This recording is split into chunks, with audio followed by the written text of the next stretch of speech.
ಸಚಿವ ಸ್ಥಾನ ಬೇಕಂತ ಹೇಳಿದ್ರೆ ನೀವು ಡಿ.ಕೆ. ಶಿವಕುಮಾರ್ ಹಿಂದೆ ಹೋಗಿ. ತಮ್ಮದೇ ಹೇಳಿಕೆಗೆ ಸ್ಪಷ್ಟನೆಯನ್ನ ನೀಡಿದ ಬಿ.ಕೆ. ಹರಿಪ್ರಸಾದ್ ಅವರು ಸರ್ಕಾರಿ ವಲಯದ ಕೆಲಸ ಆಗ್ಬೇಕಂದ್ರೆ ಡಿ.ಕೆ.ಶಿ ಮಾಡ್ತಾರೆ. ಇನ್ ಕೇಸ್ ಪಕ್ಷದ ಕೆಲಸ ಆಗ್ಬೇಕಂತ ಹೇಳಿದ್ರೆ ನನ್ನ ಜೊತೆ ಬನ್ನಿ ಅಂದಿದ್ದೆ.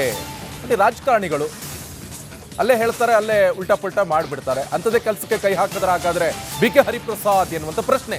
ಪಕ್ಷದ ಕೆಲಸಕ್ಕೂ ಸರ್ಕಾರದ ಕೆಲಸಕ್ಕೂ ವ್ಯತ್ಯಾಸ ಇದೆ. ಬೆಂಗಳೂರಿನಲ್ಲಿ ತನ್ನ ಹೇಳಿಕೆ ಬಗ್ಗೆ ತಾನೇ ಸ್ಪಷ್ಟನೆಯನ್ನ ಕೊಟ್ಟಿದ್ದಾರೆ ಕೆಪಿಸಿಸಿ ಅಧ್ಯಕ್ಷ ಹರಿಪ್ರಸಾದ್. ಬನ್ನಿ ಹಾಗಾದ್ರೆ ಏನ್ ಹೇಳಿದ್ದಾರೆ ಕೇಳಿ. ನಾನು ಎಲ್ಲರಲ್ಲೂ ಸಹ ಕಳಕಳಿಯ ಪ್ರಾರ್ಥನೆ ಇದು.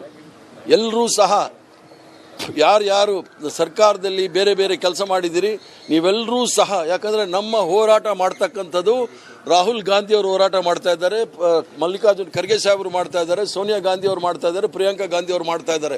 ನಮ್ಮ ಹೋರಾಟವನ್ನು ಅವ್ರು ಮಾಡುವಾಗ ಅವ್ರಿಗೆ ನಾವು ಶಕ್ತಿ ತುಂಬಬೇಕಾದ್ರೆ ನಾವು ಸಹ ರಸ್ತೆಗಿಳಿದು ಹೋರಾಟ ಮಾಡಬೇಕು.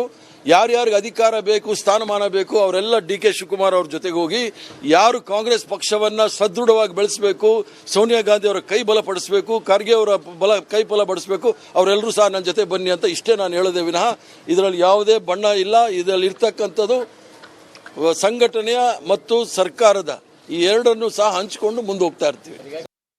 ಒಂದು ಸ್ಟೇಟ್ಮೆಂಟ್ ಅನ್ನು ಕೊಟ್ಟಿದ್ರೆ ಅಧಿಕಾರ ಬೇಕಾದರೆ ಆ ಕಡೆಗೆ ಹೋಗಿ ಪಕ್ಷ ಸಂಘಟನೆ ಮಾಡೋರು ಇಲ್ಲಿ ನಿಂತ್ಕೊಳ್ಳಿ. ಜೊತೆಗೆ ಅಧಿಕಾರ ಅಂತಂದ್ರೆ ಕೆಲವರು ಬಂದು ನನ್ನ ಹತ್ರ ಅಪ್ಲಿಕೇಶನ್ ಕೊಡ್ತಾರೆ, ನಮ್ಗೆ ಅದು ಮಾಡಿ ಇದು ಮಾಡಿ ಅಂತ. ಅದೆಲ್ಲ ಮಾಡೋದು ಮುಖ್ಯಮಂತ್ರಿಗಳು. ಪಕ್ಷದ ವಿಚಾರದಲ್ಲಿ ನಾನು ಮಾಡೋದು ಅಂತ ಹೇಳಿರ್ತಕ್ಕಂಥದ್ದು. ಅಂದ್ರೆ ಪಕ್ಷ ಮುಖ್ಯ ಅನ್ನುವಂಥ ಸಂದೇಶ. ಪಕ್ಷ ಎಲ್ರಿಗೂ ಸಹ ಮುಖ್ಯ. ಎಲ್ಲ MLA ಗಳು, MP ಗಳು, ಮಂತ್ರಿಗಳು ಎಲ್ಲರೂ ಸಹ ಪಕ್ಷಕ್ಕೆ ಮೊದಲ ಪ್ರಾತಿನಿಧ್ಯ ಕೊಡ್ತಾರೆ. ಅದರಲ್ಲಿ ಯಾರಿಗೂ ಸಹ ಡೌಟ್ ಬೇಕಾಗಿಲ್ಲ. ಯಾಕಂದ್ರೆ ಪಕ್ಷ ಸಂಘಟನೆ ಮಾಡೋದು ಬೇರೆ, ಸರ್ಕಾರ ನಡೆಸೋದು ಬೇರೆ.